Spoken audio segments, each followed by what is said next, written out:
Merci beaucoup, merci beaucoup. Ben, c'est un honneur pour moi de me joindre à vous aujourd'hui et puis je vais faire mon possible pour vous faire une présentation qui soit intéressante mais aussi pertinente, surtout dans le contexte de l'Observatoire. Alors, effectivement, ça a peut-être eu certaines personnes qui vont être déçues parce que je ne parlerai pas de toutes les médecines alternatives, mais on va se concentrer surtout sur les produits de santé naturelle et ce qu'on appelle les nutraceutiques. Et d'ailleurs, je vais vous montrer un peu le plan de la présentation. On va commencer par des définitions, comme ça on va être tous sur la même page, parce que c'est un peu un continuum, et je vais vous expliquer un petit peu ça. Les aspects réglementaires brièvement, là, juste pour vous les situer.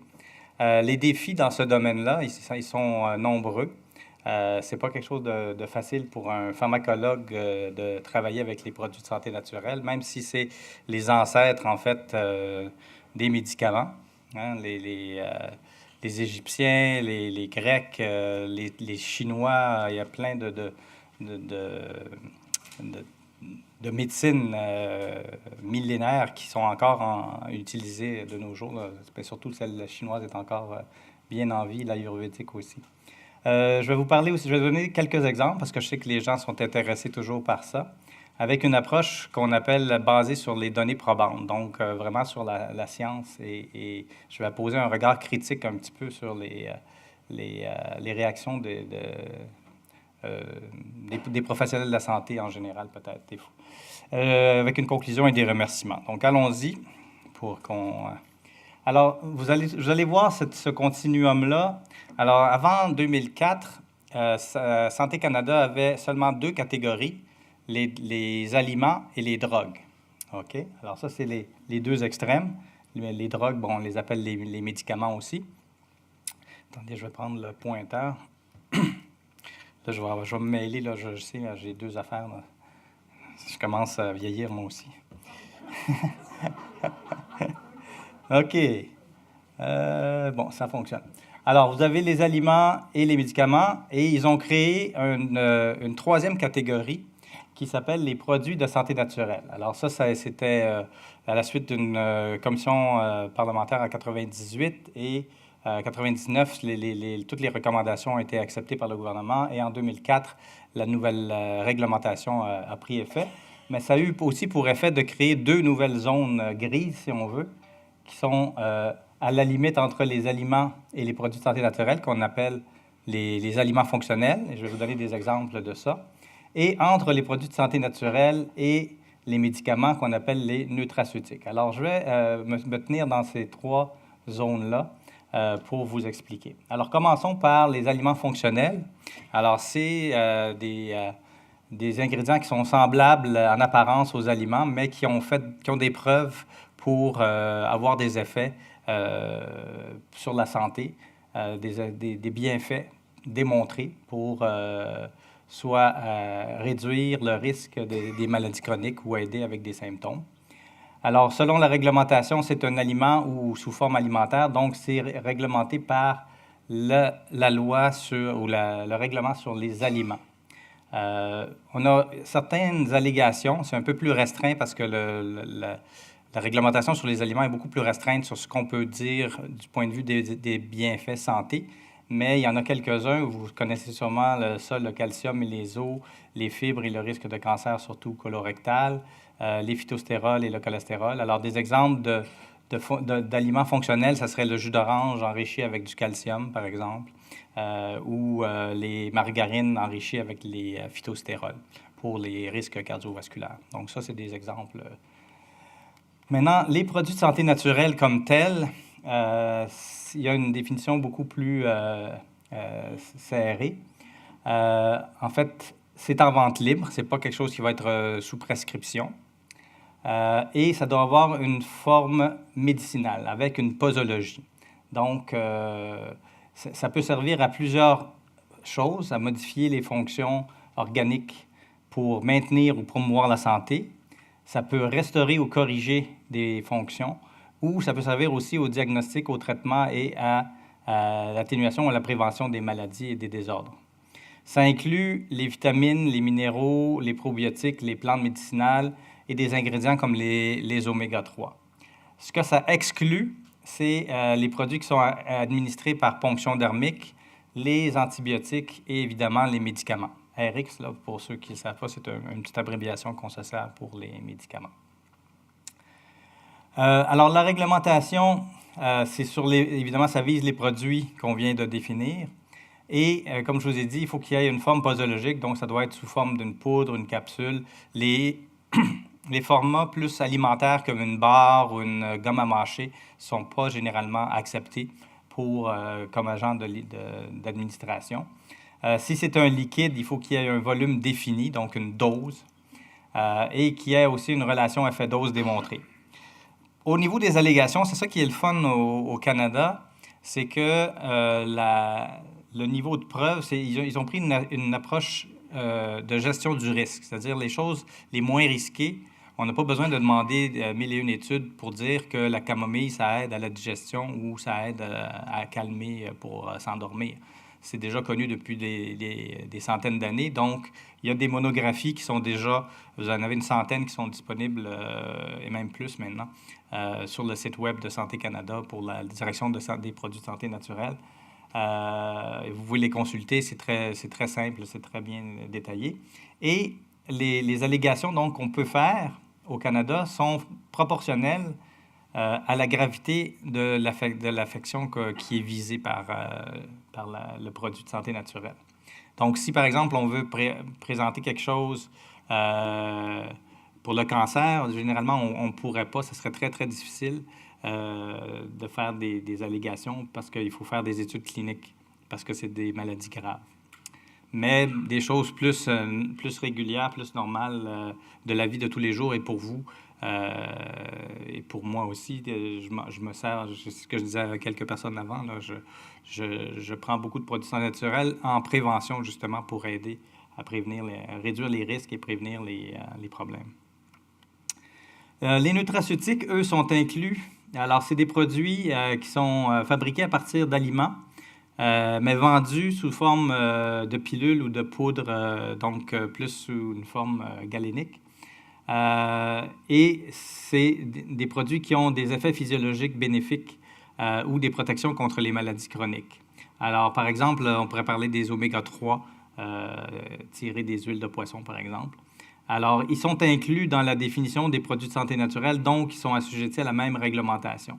Donc, ces deux-là sont dans la réglementation des produits de santé naturelle et ces deux-là sont dans la réglementation des aliments. Et même au niveau des médicaments, c'est ce que je vous mentionnais, en tout cas moi, dans mes cours de pharmacologie, c'est comme si ça avait commencé avec la découverte de la pénicilline et l'ère de la médecine moderne, de la chimie, de la thérapeutique chimique.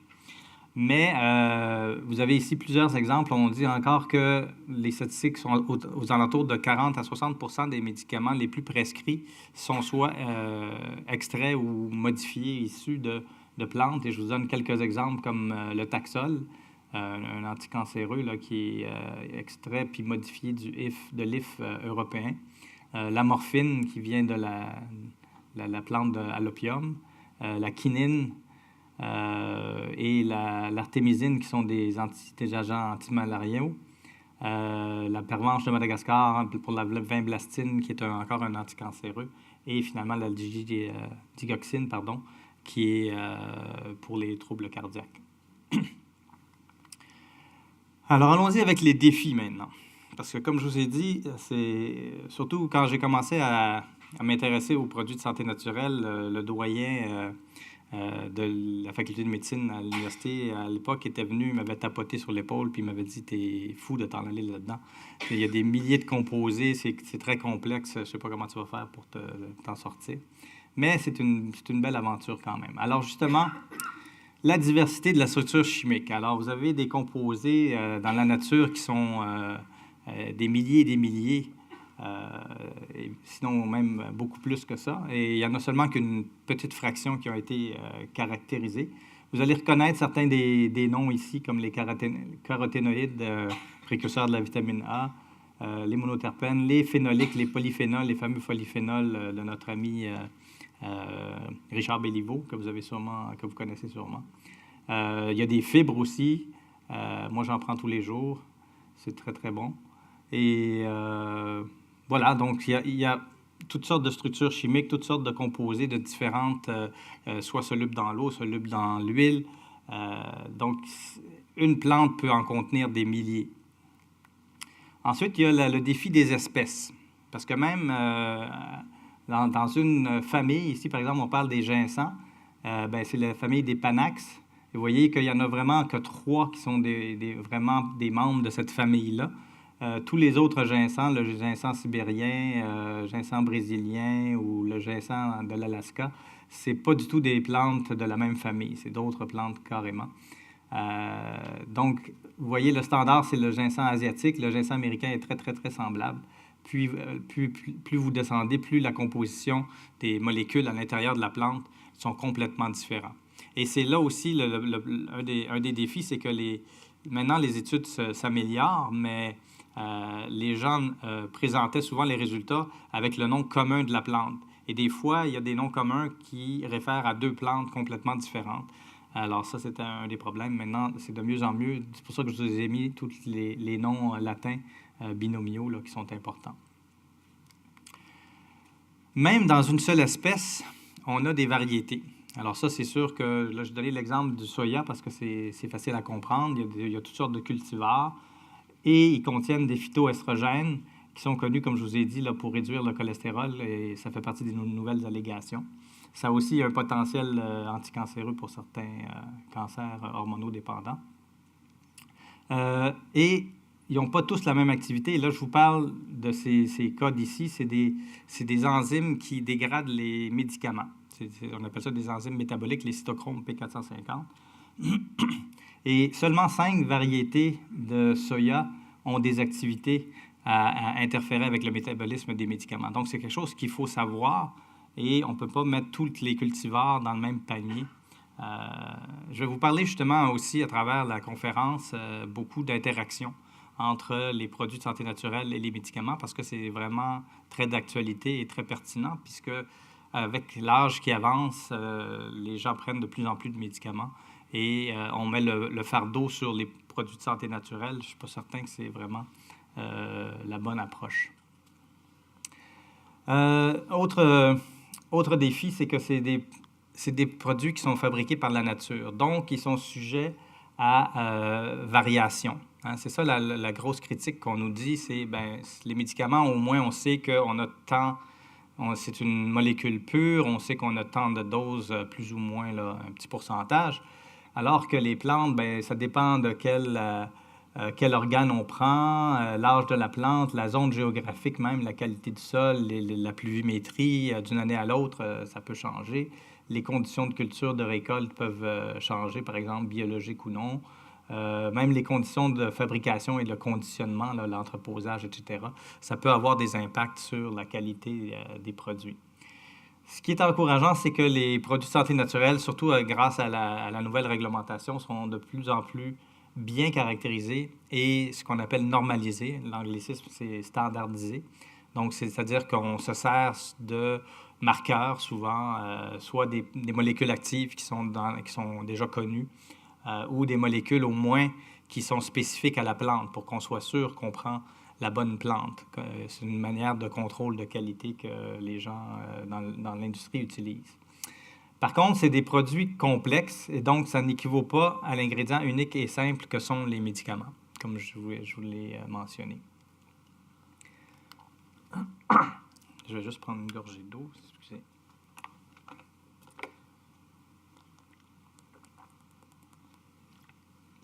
Un autre problème qu'on peut avoir, c'est que, justement, c'est issu de la médecine traditionnelle et comme a mentionné Dr Davignon, là, j'ai travaillé beaucoup avec les Autochtones dans le nord du Québec. Et ils ont des façons de faire, évidemment, eux aussi, qui sont centenaires et sinon millénaires. Et des fois, les gens de l'industrie essaient de répéter ça, mais changent les conditions. Et je vais vous donner l'exemple du kava-kava, qui est une plante anxiolytique, donc contre l'anxiété, qui est très connue dans l'herboristerie traditionnelle. Et chez les Autochtones là, d'Amérique latine, c'est un extrait aqueux traditionnel qu'ils produisent. Et il y a une compagnie qui a essayé qui a voulu préparer un extrait normalisé et tout, mais ils ont utilisé un autre, ils ont utilisé un extrait alcoolique, si je me rappelle bien. Et là, dans ce cas-là, c'est sûr, ils ont produit ça sous forme de pilule plutôt que d'une sorte de soupe mélangée avec les mains ici. Ben, ce que ça a fait, par contre, c'est qu'en extrayant avec l'alcool, on a concentré, oui, les facteurs, les principes actifs, mais on a aussi concentré des molécules toxiques. Donc, ça a eu des effets de toxicité au foie. Et depuis ce temps-là, on a retiré malheureusement cette plante qui est très, très utile et qui était qui avait un profil très sécuritaire, alors que tout ce qu'il aurait fallu faire, c'est dire, ben, on ne préparez pas des extraits à base d'alcool, mais laissez les gens préparer des extraits, même commerciaux, mais sur une base d'extraits aqueux. Autre défi, c'est la variété entre les individus. Alors, nous sommes au Québec, majorité de race blanche, mais même à ça, je vous regarde ici, puis vous êtes tous différents de taille, de physionomie. Et il y a des bases génétiques aussi à ça. Et d'ailleurs, c'est la base d'une nouvelle... c'est plus ou moins nouveau. C'est en train de se développer beaucoup, la pharmacogénétique. On essaye de faire de la thérapie plus individualisée en connaissant un peu plus la sensibilité des gens aux médicaments ou leur sensibilité, leur rapidité ou leur lenteur à dégrader certains médicaments, par exemple. Évidemment, ça s'est affecté par le genre ou le sexe, la race, et il y a ce qu'on appelle des polymorphismes, c'est-à-dire que même dans une même population, il y a des gens qui ont des particularités, et évidemment des maladies génétiques aussi. Il y a ensuite tous les facteurs, ça c'était des facteurs intrinsèques à la personne, et il y a tous les facteurs extrinsèques, donc ce qu'on appelle aussi les interactions entre la génétique et l'environnement, c'est-à-dire votre bagage génétique et dans quel environnement vous vivez. Donc, évidemment, l'âge est un facteur important, l'état physique, donc si on fait de l'exercice ou non, si on est en bonne santé ou on a des maladies, la taille, le poids, les fonctions des organes, tout ça peut affecter beaucoup comment on va répondre à des médicaments, mais aussi à des produits de santé naturels. Tout l'environnement socio-culturel, etc., la pollution et tout ça, ça a des effets. Et même des évidences montrent que l'expression des gènes dépend de l'exposition passée. On a une sorte de mémoire métabolique. Notre corps, les xénobiotiques, c'est les substances chimiques exogènes ou étrangères au corps. Alors, une fois que le corps est exposé à des nouvelles molécules, par exemple, ça peut être un nouveau fruit tropical que vous mangez, puis ça vous picote la langue ou vous avez quelque chose, votre corps va s'en souvenir. Le métabolisme, justement, je vous ai dit qu'on va parler un peu des interactions. Bien, ça passe souvent par le métabolisme parce que les fameux cytochromes P450, leur rôle, eux autres, c'est de prendre ces xénobiotiques, donc ces molécules étrangères, et en ajoutant de l'oxygène et de l'hydrogène, donc un groupement hydroxyle, le rendre plus soluble dans l'eau, généralement, et plus facilement excrétable par les reins. Et ça peut aussi, ça se trouve beaucoup dans les intestins, dans les poumons et majoritairement dans le foie.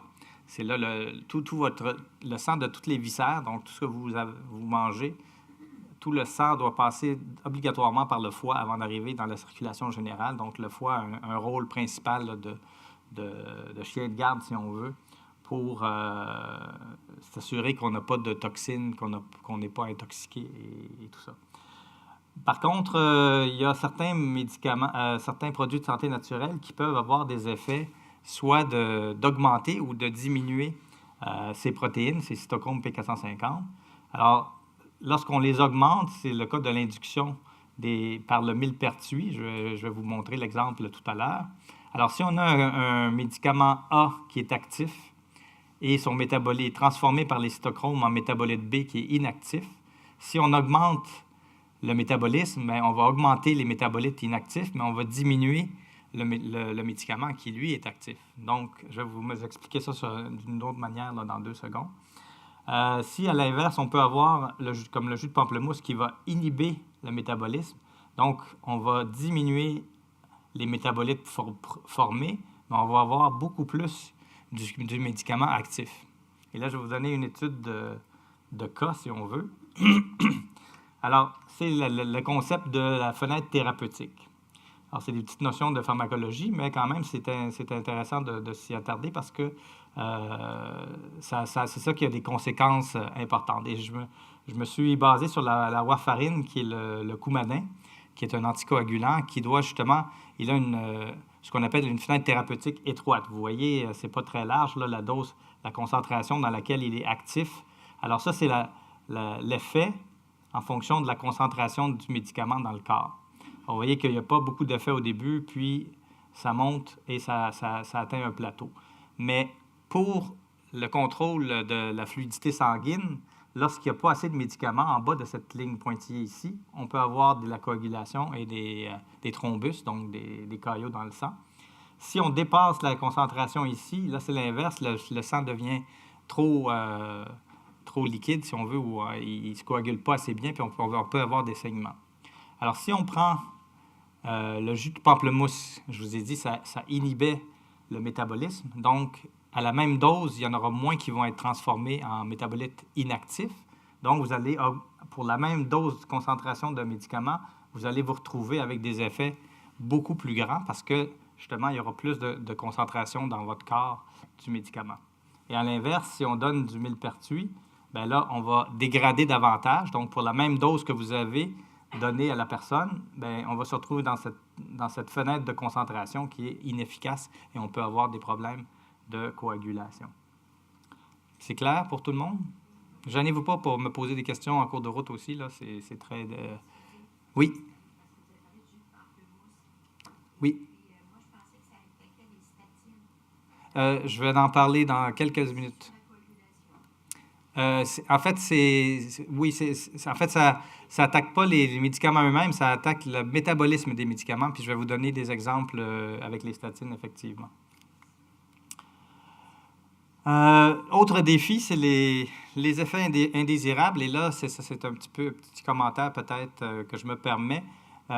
C'est la perception versus la réalité. Hein? Les normes sociales, c'est le lobby pharmaceutique. On est habitué, bien, surtout dans notre... Il faut que vous sachiez aussi, je ne l'ai pas mis dans les diapositives, mais on vit dans la bulle du monde des 20% de cette planète qui ont accès facilement à des médicaments.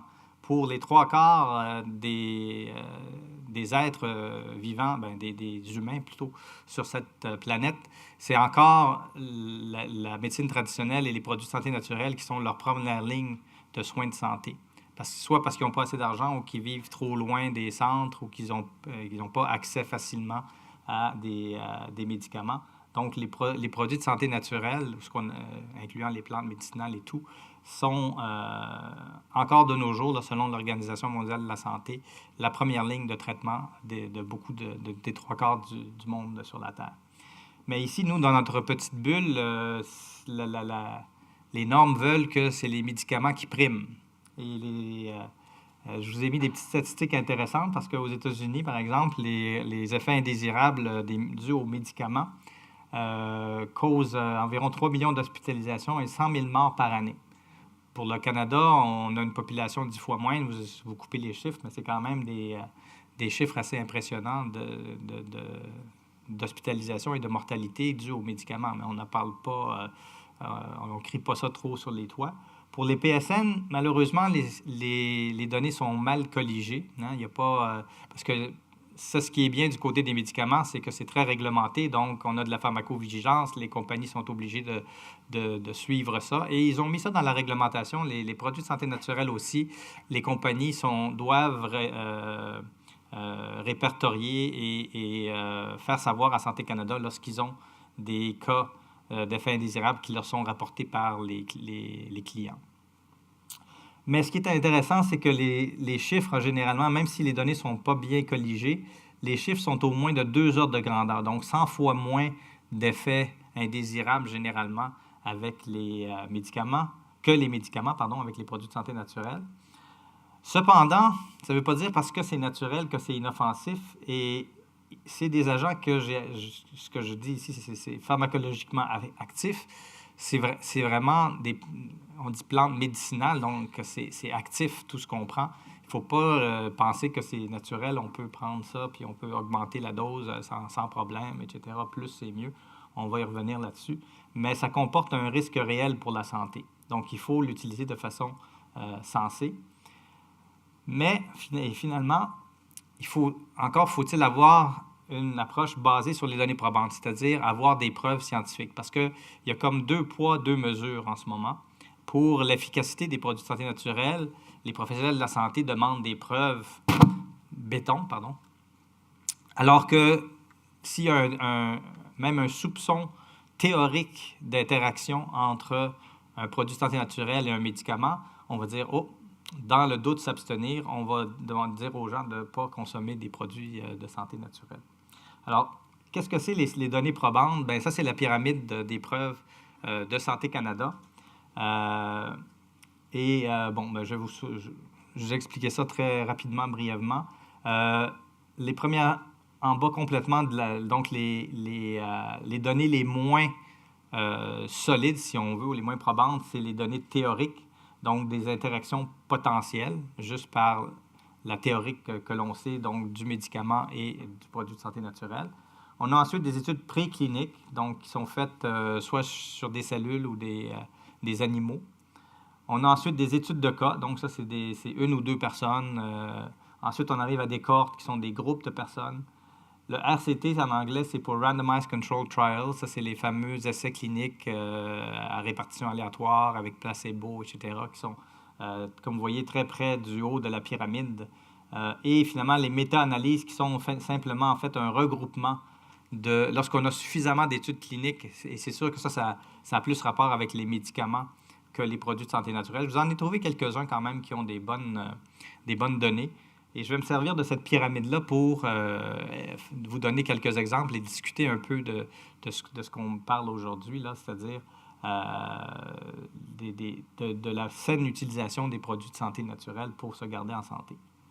Donc, c'est ce que je vous disais, il faudrait utiliser la pyramide de preuves autant pour l'efficacité que pour les interactions ou les effets indésirables. Mais ce n'est pas toujours le cas de ce qui se fait.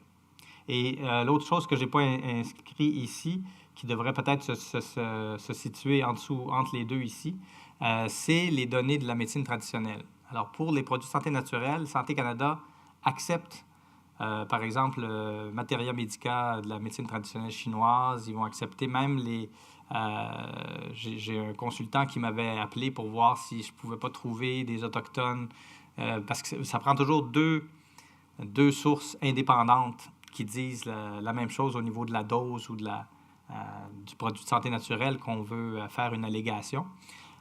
Et puis, c'était quelque chose qui était issu de la médecine traditionnelle autochtone du nord du Québec. Alors, comme ils savaient que je travaillais avec eux, finalement, ils ont réussi à trouver deux études indépendantes. Mais Santé Canada était prêt à avoir une déclaration parce que c'est une médecine qui est transmise oralement. Donc, si on aurait eu des preuves, soit je ne sais pas comment ils allaient faire ça, soit des enregistrements de guérisseurs ou quelque chose, affirmant que oui, le produit était bien utilisé à telle dose pour telle affection. Mais ça, c'est vraiment des cas extrêmes. Mais Santé Canada accepte les preuves qui sont basées. Donc, comme je vous ai expliqué, la camomille allemande, c'est bien connu dans l'herboristerie traditionnelle occidentale. Donc, on n'a pas besoin de faire des études et c'est accepté comme preuve. Alors, le dernier défi, je pense, si je me rappelle mes diapos comme il faut, c'est la non-communication avec le personnel de la santé. Alors, il y a deux groupes de données ici que je vous présente. Premièrement, c'est sur l'utilisation des produits de santé naturelle. Alors, il y a eu une petite étude à Vancouver chez des patients qui avaient subi une petite chirurgie ambulatoire. Donc, c'est aléatoire pour toutes sortes de choses qui étaient à l'hôpital. bien, 34 ont dit avoir utilisé des plantes. Et pour 39 d'entre eux, leur consommation de produits de santé naturelle était quotidienne. Et année après année, quand Santé Canada commande différentes études, c'est environ les 3/4 de la population canadienne qui utilise au moins un produit de santé naturelle dans les derniers 6 mois. Mais rappelez-vous que ça inclut les vitamines et minéraux. Donc, c'est pour ça que c'est les 3/4 de la population. Mais il y a aussi un tiers qui utilise en moyenne 3 ou plus produits de santé naturelle, et là aussi environ 30 qui l'utilisent de façon quotidienne. Donc, c'est quelque chose qui est très utilisé par la population. C'est pour ça que je vous disais que c'est un peu drôle, étant donné la largeur ou l'étendue plutôt de l'utilisation des produits de santé naturelle, qu'on mette le fardeau lorsque vous allez voir votre médecin et que vous lui dites « Ah ben, je prends tel supplément », bien, généralement, qu'est-ce que vous attendez comme réponse? Oui, je vois qu'on est sur la même longueur d'onde. Donc, voilà, dans la même étude, moins de la moitié le mentionnaient à leur médecin. Ce qui est dangereux parce que, dans un sens, il faudrait qu'ils soient informés, il faudrait qu'ils le sachent. Malheureusement, il y a premièrement des préjugés négatifs. Ça, c'est ce que j'ai déduit de vos hochements de tête, là. Mais plus consternant, c'est la faiblesse de connaissances sur les produits de santé naturelle. Écoutez, ici, à la faculté de pharmacie, ils viennent juste de réintroduire un cours de 3 crédits, donc c'est 45 heures dans toutes leurs 4 ans d'études qu'ils vont avoir sur la pharmacognosie, c'est-à-dire l'étude un petit peu des plantes médicinales et de l'usage des plantes. Ça, c'est un pharmacien. Un médecin, il n'y en a même pas. Donc, alors c'est pour ça qu'on se retrouve tout le temps avec cette même approche dans le doute s'abstenir. Donc, pour moi, c'est une opinion qui n'est pas fondée sur les données probantes. C'est comme 2 poids, 2 mesures, comme je vous ai dit. Alors, allons-y avec des exemples. Est-ce qu'il y a des questions avant que j'aborde les exemples ou ça va? De toute façon, on aura le temps, on a du temps après pour les discussions plus animées à la fin. Alors, je vais vous les séparer en 3 classes. En fait, j'ai enlevé les médicaments parce que c'était une autre conférence que j'avais avant. Je vais vous parler des nutriments et des aliments fonctionnels, des produits de santé naturelle et des nutraceutiques, et je vais finir avec une conclusion. Alors, commençons avec quelque chose de bien simple, les bleuets, nos chers bleuets du lac Saint-Jean, qui ont été donnés à des patients obèses sous forme de smoothie qui contenait 22 grammes d'extrait de bleuets versus un placebo. Alors, un placebo, pour ceux qui ne savent pas, c'est quelque chose qui a la même couleur, la même texture, le même goût, mais qui n'a pas les principes actifs en principe. Et ici, ce qu'on a sur l'axe des Y, c'est simplement la sensibilité à l'insuline. Parce que les personnes deviennent obèses, et c'est comme un travailleur là, qui développe de la corne sur les mains ou qui travaille de ses mains. Bien, lorsqu'on est obèse, on sollicite beaucoup notre pancréas, on produit beaucoup d'insuline et le corps devient résistant. Donc, si on a donné des bleuets à ces gens-là, la sensibilité, on a comme diminué la corne, si on veut. On a aidé les gens à mieux réagir à l'insuline et c'est ça que ça montre ici. Ah bien ça, il y en a toujours. Il y a toujours, et puis même que des fois, les effets placebo, je pense que ça aussi, ça a été trop démonisé. Et c'est un petit peu malheureux de la part... Parce que ce qu'on veut démontrer, en fait, du point de vue scientifique, ça fait du sens de dire, OK, on va donner quelque chose d'inerte, et ça va tenir compte de tous les facteurs environnementaux, d'être pris en charge, de prendre une pilule, tout ça, tout ce qui se passe entre les 2 oreilles, comme on dit. Et généralement, on va trouver des effets de 30, des fois même 50% des gens qui réagissent juste au placebo. Ça, c'est parce que si vous croyez que vous prenez quelque chose qui va vous aider, bien, votre corps il est programmé pour bien réagir à ça. Alors, ça devrait être utilisé plutôt que démonisé. Et ça ne veut pas dire qu'on devrait donner des pilules de sucre à tout le monde, là, puis leur dire ça va vous régler tous vos problèmes. Mais il faut prendre ça, moi je dirais un petit peu avec un grain de sel. Et c'est ça, ce qu'on essaie toujours de faire, c'est démontrer que l'effet de notre produit est supplémentaire de façon statistiquement significative à à ce qu'on s'attendrait si on nous dupait avec une pilule, une fausse pilule, par exemple. Alors, vous avez les bénéfices des mêmes choses de l'environnement, de penser que vous prenez quelque chose qui va vous aider, parce que d'habitude, c'est ça, quand on dit à double insu, c'est que ni le médecin, ni le patient sait qu'est-ce qu'il consomme dans l'étude. Et c'est ça, les meilleures études, c'est celles qui sont faites comme ça et avec un placebo. Oui?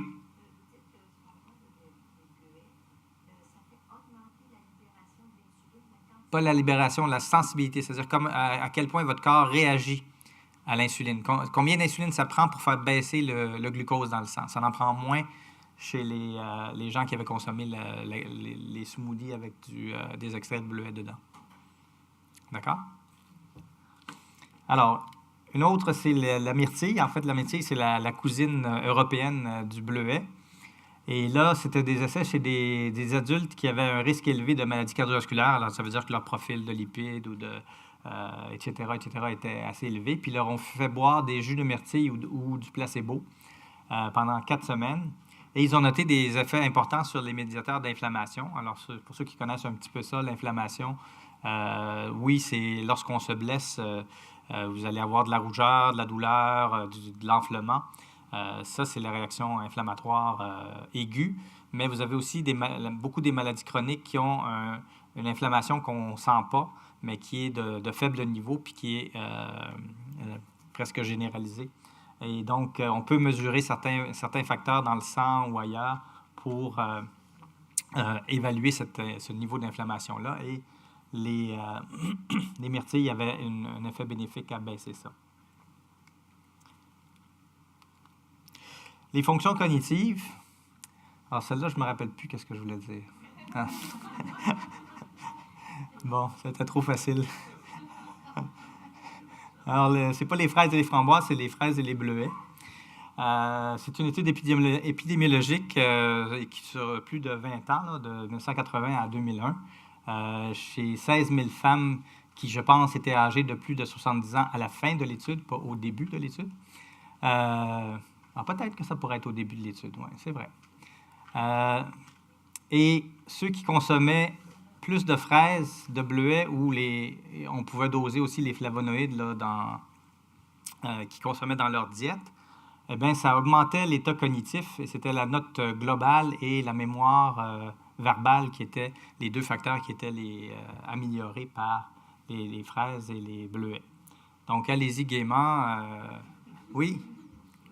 Il y avait une question? Pas de question? OK.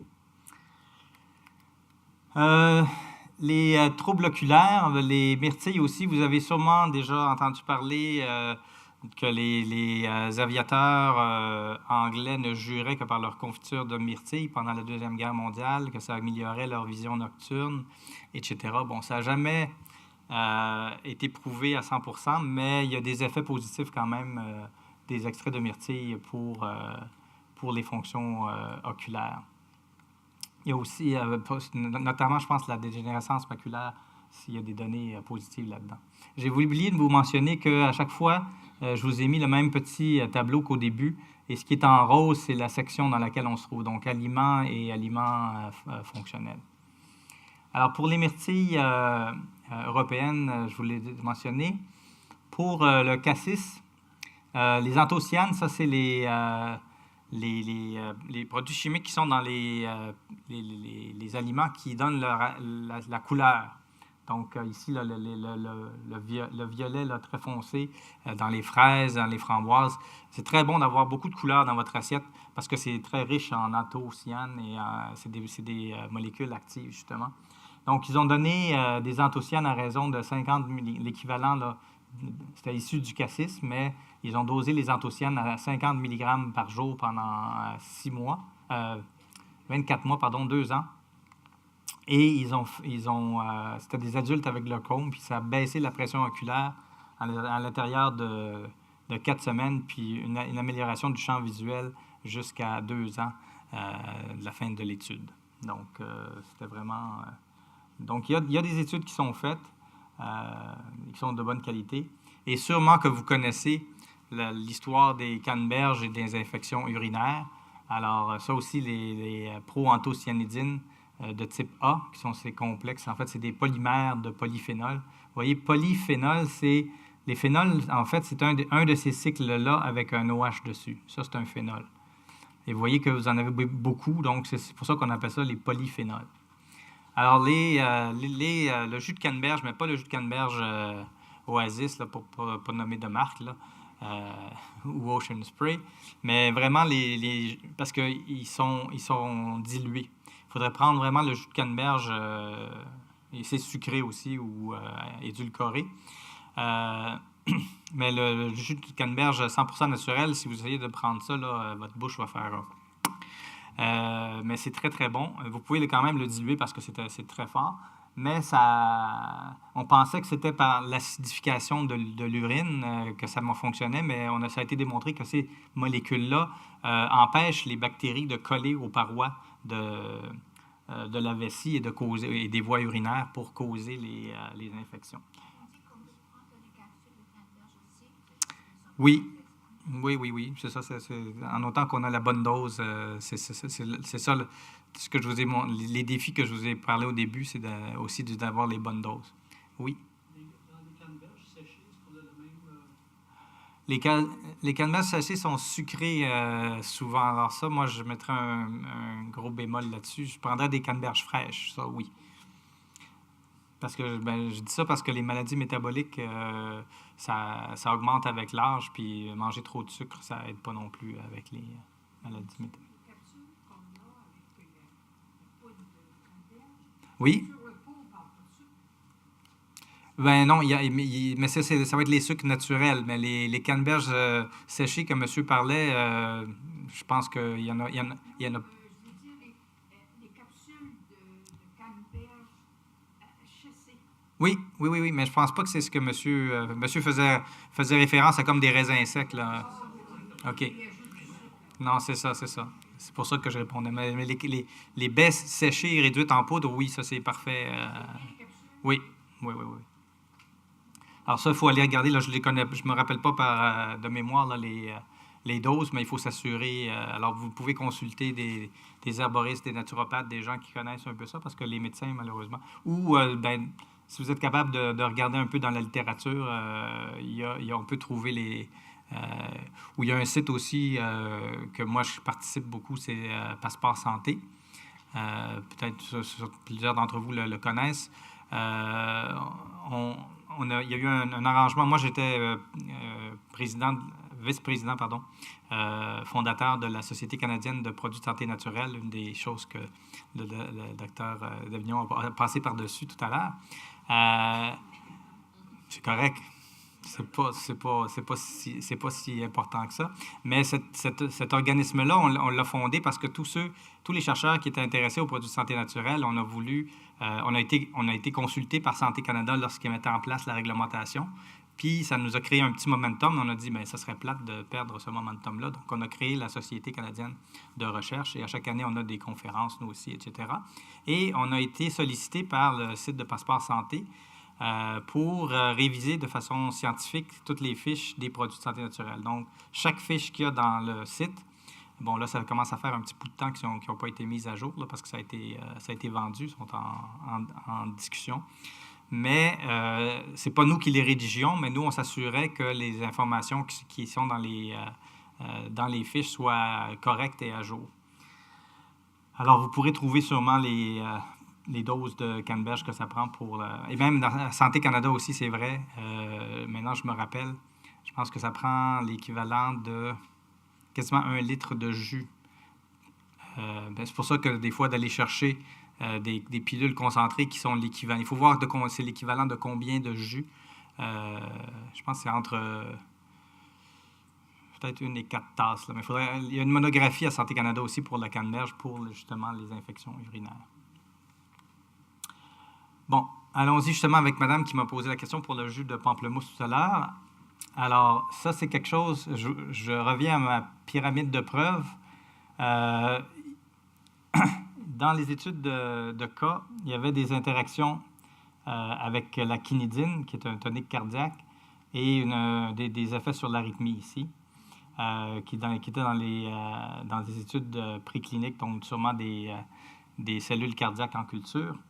Mais on a maintenant beaucoup de données cliniques qui montrent clairement que le jus de pamplemousse a des interactions et ça contient ce qu'on appelle des furanocoumarines qui inhibent les classes de ces cytochromes que je vous ai parlé, qui sont responsables de près de 50% du métabolisme des médicaments. Donc, et les effets que Madame faisait référence avec les statines, effectivement, c'est des choses pour baisser le cholestérol, mais lorsqu'on en a trop, leur effet secondaire, c'est de s'attaquer aux muscles. On appelle ça la rhabdomyolyse, donc c'est une atteinte musculaire sévère. Et ça peut amener ça peut être très, très, très, très dangereux. Donc, vous voyez, les taux sanguins ont augmenté de 15 fois. Alors, un autre, c'est les agents immunosuppresseurs, donc les gens qui sont transplantés généralement, et ça donne une néphrotoxicité. Alors, moi, la solution qu'on devrait faire, puis qui a été, je pense que c'est maintenant appliqué, c'est de mettre un avertissement sur les étiquettes des médicaments comme les statines, à dire ne prenez pas avec du jus de pamplemousse ou ne consommez pas de jus de pamplemousse parce que c'est une invalidation. Ça veut dire que ça diminue beaucoup les protéines du cytochrome P450, puis ça prend quelques jours à les rebâtir. Donc, c'est pas juste pas le prendre, là, prendre vos pilules avec du jus de pamplemousse carrément, mais de cesser de boire du jus de pamplemousse lorsque vous prenez les médicaments. Alors ça, c'est un cas vraiment où c'est très documenté et c'est pour ça que vous êtes en haut de la preuve. Alors là, je dis oui, mais le fardeau devrait être mis sur les médicaments, mettre des étiquettes sur les médicaments, pas dire à toute la population, cesser de boire du jus de pamplemousse, là. OK? Moi, je sais que j'ai vu les étiquettes sur les médicaments. Oui, hein, c'est indiqué maintenant, oui. Mais ça, c'est parce qu'il y a suffisamment de preuves que les professionnels de la santé maintenant acceptent ça.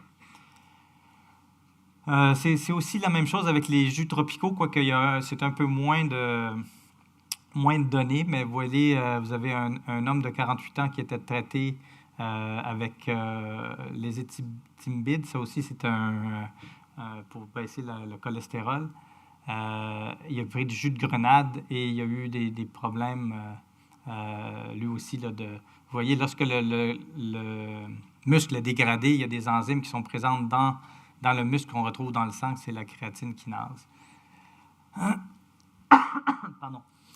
Et il y a des études précliniques qui ont été faites et vous voyez, il y a deux études qui ont eu, alors GFJ, c'est Grapefruit Juice en anglais.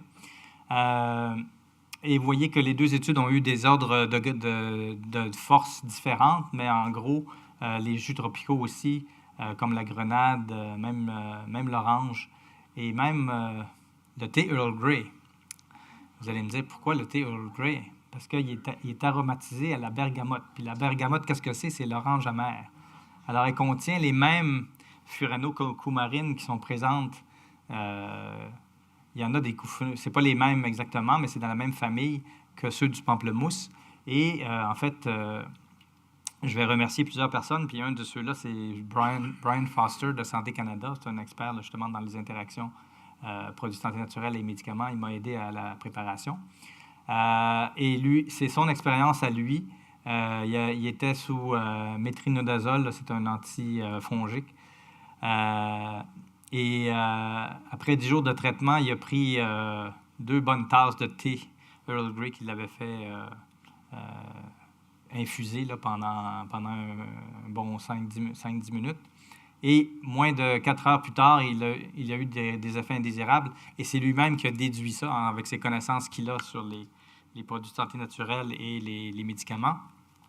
Il a déduit qu'il y avait une réaction indésirable qui était liée au fait qu'il avait consommé du thé Earl Grey. Mais ça, c'est pas connu des pharmaciens. Pas beaucoup, non. Ben, moi, je ne suis pas médecin. Moi, je suis chercheur. Ben, même pas pharmacien, non. Pharmacologue. J'ai pas fait j'ai fait physiologie à McGill, puis pharmacologie à l'Université de Montréal après. Est-ce que pas de dépression? Non. Moi, je peux juste vous expliquer comment ça fonctionne. Puis je peux aider les médecins ou je peux aider les pharmaciens dans les études. Au Oui, effectivement, effectivement. Et je l'applique à moi-même aussi. OK. Et même le vin rouge. Alors là, le vin rouge, par contre, il y a quelques études qui ont montré que ça pouvait peut-être interagir avec certains cytochromes P450, mais c'est seulement au niveau des études précliniques, puis l'effet varie avec la variété de raisin, etc. Par contre, l'effet antioxydant, et vous connaissez le paradoxe français, les Français mangent très gras, mais boivent du vin rouge, et on pense que ça contribue à le fait qu'ils boivent du vin rouge, là, pas en excès, là, mais certains, euh, ça contribue à améliorer leur santé cardiovasculaire. Alors ça, c'était pour la... Oups. C'était pour les exemples de nutriments et d'aliments fonctionnels. Maintenant, on va aller vers des produits de santé naturelle à proprement dit. Le millepertuis. Alors, je vous en ai parlé tout à l'heure. Je vous ai parlé au niveau des interactions, mais au niveau de l'efficacité, vous voyez, on a une étoile en haut de la pyramide complètement. Alors, le millepertuis, c'est la belle fleur que vous voyez ici, c'est une plante. Donc, les sommités fleuries et les extraits de cette plante-là ont une efficacité prouvée pour les dépressions légères et modérées, qui sont aussi efficaces que les antidépresseurs, avec des effets secondaires beaucoup moindres que les antidépresseurs.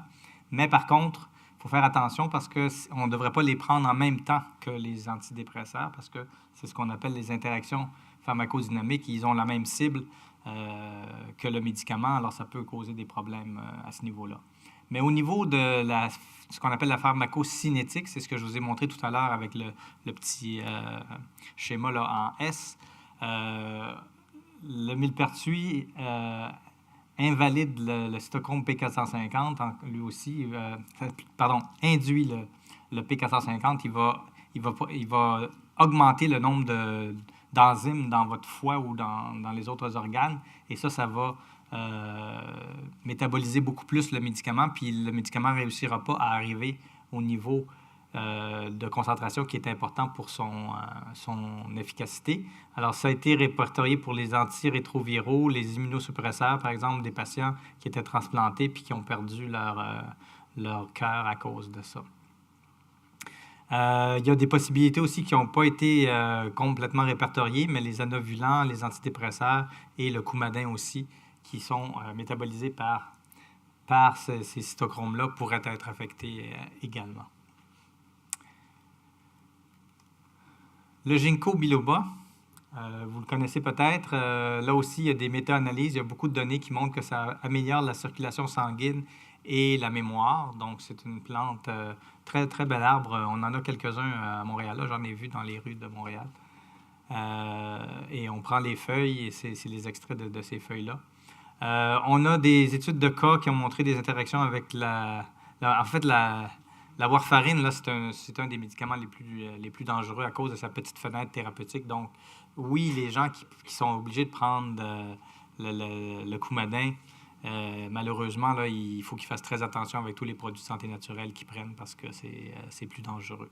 Mais il y a moyen, parce qu'on suit l'indice de coagulation, il y a moyen d'ajuster la dose si on veut prendre. Mais il faut trouver un médecin qui soit ouvert d'esprit à travailler avec vous à ça, là.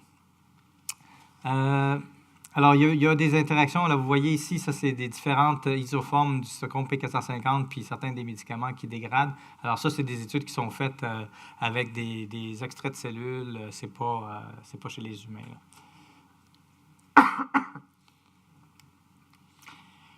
Le ginseng, j'ai choisi et vous voyez qu'on va graduellement descendre le long de la pyramide de preuves. Donc, le ginseng asiatique et le ginseng américain ont eu des bonnes études cliniques pour montrer qu'ils aident à maintenir le taux de glucose sanguin et à renforcer l'organisme. C'est une plante de rétablissement ou d'énergie, hein, le ginseng, on le sait. Et donc, il y a des bonnes études à ce niveau-là. Il peut y avoir des interactions, mais les interactions sont vraiment beaucoup d'ordre théorique. Bon, il pourrait y avoir des interactions avec des médicaments qui agissent dans les mêmes sphères que le ginseng, c'est-à-dire c'est quelque chose qui remonte, qui donne de l'énergie, qui aide qui donne du PEP, donc les antidépresseurs, les hypoglycémiens oraux, les stimulants comme la caféine aussi. Ça pourrait avoir des interactions. Ça, c'est toutes des interactions qu'on appelle pharmacodynamiques, donc parce que c'est la même, ça touche aux mêmes sphères d'effets, mais c'est encore tout théorique. Même chose avec les effets pharmacocinétiques, donc sur la concentration des médicaments, encore une fois, notre fameux warfarine, notre Coumadin, et des diurétiques comme le furosémide, qui potentiellement seraient... mais ça n'a pas été prouvé. Le collagène hydrolysé, alors là, je dois déclarer mon conflit d'intérêts parce que je suis le directeur scientifique de Génacol. Mais je voulais vous en parler quand même parce que c'est intéressant comme produit. Ils ont justement fait des études cliniques bien faites qui montrent que le collagène hydrolysé aide à la santé des articulations et aide à réduire la douleur articulaire aussi. Et en fait, je ne sais pas si vous connaissez ce que c'est le collagène hydrolysé. Un petit peu, bon, ça s'entend mieux. Alors, c'est des chaînes d'acides aminés ou des acides aminés simples aussi. Donc, il n'y a aucune interaction attendue avec les médicaments. Ça, je suis obligé de le répéter souvent aux médecins et aux pharmaciens. Alors, c'est très sécuritaire comme produit. En fait, c'est comme du jello digéré. Alors, on va terminer avec les nutraceutiques. C'est le cas des oméga-3. Donc, il y avait une dame qui a eu un hématome sous-dural après une chute, mais elle prenait beaucoup d'oméga-3. Vous voyez, 6 grammes, des fortes doses d'oméga-3 et 6 grammes d'aspirine et de la warfarine. Puis elle a eu un gros hématome, là. Il y a eu aussi une autre dame qui était elle aussi sur le Coumadin. Alors ça, c'est 2 études de cas où les huiles de poisson ont eu un effet indésirable. Son taux de prothrombine avait augmenté. Et lorsqu'elle a cessé de prendre l'huile de poisson, ça s'est réduit en un mois, presque de moitié aussi. Donc, c'est ça les exemples que je voulais vous donner. En guise de conclusion, les médicaments sont généralement plus risqués que les aliments fonctionnels ou les produits de santé naturelle. Par contre, il faut vérifier quels médicaments vous prenez. Je vais essayer de lire ici plutôt que de me retourner, là. Et comme je vous ai dit, les plus dangereux sont ceux qui ont une fenêtre thérapeutique étroite, comme les anticoagulants, les immunosuppresseurs, parce que c'est des gens, il faut s'ils sont transplantés, il ne faut pas que leur système immunitaire puisse rejeter l'organe. Donc, et même chose avec les antirétroviraux pour les CD1. Et ce que j'espère vous avoir insisté assez sur le fait que c'est des produits quand même à ne pas... Oui, c'est très utile. Oui, je suis en faveur de leur usage pour maintenir une bonne santé et vieillir en bonne santé également. Mais il faut les traiter comme des produits pharmacologiquement actifs, donc de façon sérieuse, et chercher des conseils auprès de gens compétents aussi si on les a pas. Donc, encore une fois, les naturopathes, les herboristes, c'est des gens qui ont des connaissances. Encore faut-il connaître les bons. Vérifiez aussi quels aliments fonctionnels vous avez pris par le passé. Hein. On a parlé de mémoire métabolique tout à l'heure. Le risque, ça varie selon la personne, hein, avec les antécédents. Si vous avez déjà eu des effets indésirables avec certains produits de santé naturelle, faites attention. Posez-vous la question, est-ce que si j'en prends est-ce que c'est de la même famille de plantes? Vous pouvez parler à des botanistes aussi ou à d'autres personnes.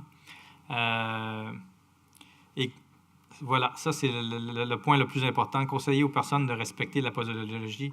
Plus, ça ne veut pas dire mieux. Et naturel, ça ne veut pas dire que c'est inoffensif.